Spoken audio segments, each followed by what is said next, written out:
अस्सलामुअलैकुम। Welcome to Anglo Urdu high school English medium. कक्षा 9 विषय हिंदी। आज हम व्याकरण में निबंध लेखन कार्य समझेंगे और लिखेंगे। आज का हमारा निबंध है वृक्षारोपण। वृक्षारोपण निबंध के बारे में जानने से पहले मैं आपको ये बताना चाहूँगी कि निबंध कैसे लिखा जाता है, उसकी रूपरेखा कैसे बनाई जाती है और एक परफेक्ट निबंध जिससे हम अच्छे मार्क्स कवर कर सकें, उस निबंध को हमें कैसे करना चाहिए। तो अगर आप लोग को हमें एग्ज़ाम में एक से ज़्यादा निबंध दिए गए होते हैं तो आप लोगों को कोई भी एक निबंध उससे पसंद कर लेना है। उसके बाद उसकी रूपरेखा बनानी है। जो आपका आंसर बुक होती है उस आंसर बुक में लास्ट पेज पर उसकी रूपरेखा बनाइए, यानी कि आप स्टार्टिंग पॉइंट पर क्या लिखोगे। जब आप निबंध की स्टार्टिंग करोगे तो उस वक्त वो एकदम अट्रैक्टिव होनी चाहिए और ऑफ टॉपिक नहीं, पर जो आपने टॉपिक पसंद किया है उससे रिलेटेड ही होनी चाहिए। सेकंड होगा मिडल पॉइंट। उसमें आप क्या लिखोगे, तो उसमें जो भी आपने निबंध का टॉपिक पसंद किया है उससे रिलेटेड सारी इन्फॉर्मेशन मिडल पॉइंट में लिखोगे और लास्ट में आप 1-2 सेंटेंसेस में, यानी 1-2 सेंटेंस के अंदर पूरे निबंध की इन्फॉर्मेशन, छोटा सा कहते हैं कि तात्पर्य, उसमें रजू करोगे। आपका निबंध 4 से 5 पैराग्राफ का होना चाहिए और व्याकरण की नज़र से देखें हम तो निबंध व्याकरण की नज़र से बिल्कुल शुद्ध होना चाहिए। उसमें सीधे शब्दों का उपयोग भी करना है जो सरल हो और हमें समझने में आसानी हो, और विराम चिन्ह वगैरह जो होते हैं उनकी सही उपयोग करने चाहिए।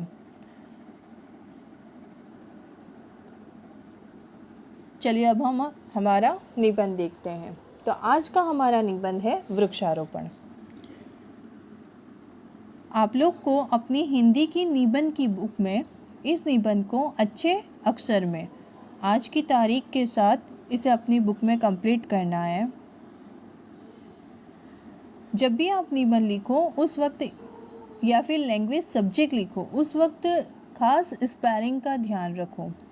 आप लोग स्पेलिंग्स में मिस्टेक करते हो, इस वजह से लैंग्वेज सब्जेक्ट में आप लोगों के मार्क्स कम हो जाते हैं और स्पेशली ऐसे राइटिंग वगैरह में तो बहुत ही मार्क्स कटते हैं, तो इस बात का खास ध्यान रखिए। चलिए आज का हमारा टॉपिक है वृक्षारोपण। प्राचीन काल से ही वृक्ष मनुष्य के मित्र रहे हैं। वृक्षों से मनुष्य को अनेक लाभ होते हैं। वृक्षों की अधिकता लोगों के सुख, सौभाग्य और समृद्धि की निशानी मानी जाती है। इसलिए वृक्षारोपण की बहुत महिमा बताई गई है। हमारे देश में पिछले कई वर्षों से वृक्षों की अंधाधुंध कटाई होती रही है। इसके कारण आज बड़े बड़े जंगल साफ हो गए हैं और वृक्षों की सघनता में बहुत कमी आ गई है।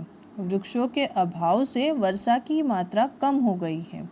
अब ज़्यादा से ज़्यादा वृक्ष लगाने की कोशिश की जा रही है। नया वृक्ष लगाकर उसकी देखरेख करना किसी बच्चे को गोद लेकर उसका पालन पोषण करने के बराबर है। वृक्षारोपण को एक पुण्य कार्य माना गया है। वृक्षारोपण से अनेक लाभ होते हैं। वृक्षों के बढ़ने और फलने फूलने से निर्जन स्थान भी हरे भरे और सुंदर बन जाते हैं। वृक्षों की हरियाली मन को प्रसन्नता से भर देती है। वृक्षों की शीतल छाया गर्मी की दोपहर में सुख शांति प्रदान करती है। वृक्ष के पत्ते, फूल, फल सब हमारे काम आते हैं। वृक्षों से हमें कागज़, दिया सलाई, गोंद, लाख, तरह तरह की दवाइयों तथा तेलों की प्राप्ति होती है। भौगोलिक और वैज्ञानिक दृष्टि से भी वृक्षारोपण का विशेष महत्व है। वृक्षों से वायुमंडल शीतल व शुद्ध बनता है। वृक्षों के आकर्षण से ही बादल खींचे चले आते हैं, जिससे बरसात होती है।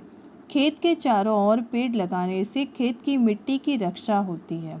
नदी के किनारे लगाए गए पेड़ उसके किनारों के कटाव को रोकते हैं। सड़कों के किनारे पेड़ लगाने से सड़कों की शोभा बढ़ती है और राहगीरों को सुखद छाया मिलती है। वृक्षारोपण हमारा परम कर्तव्य है। वृक्ष लगाकर हम अपनी और समाज की सेवा करते हैं। वृक्षारोपण द्वारा प्राणी जीवन को स्वस्थ, सुंदर और सुखमय बनाया जा सकता है।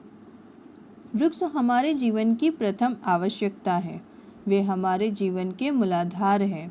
इसलिए प्रतिवर्ष वृक्षारोपण को हमें एक महोत्सव के रूप में मनाकर प्रकृति का आशीर्वाद पाना चाहिए।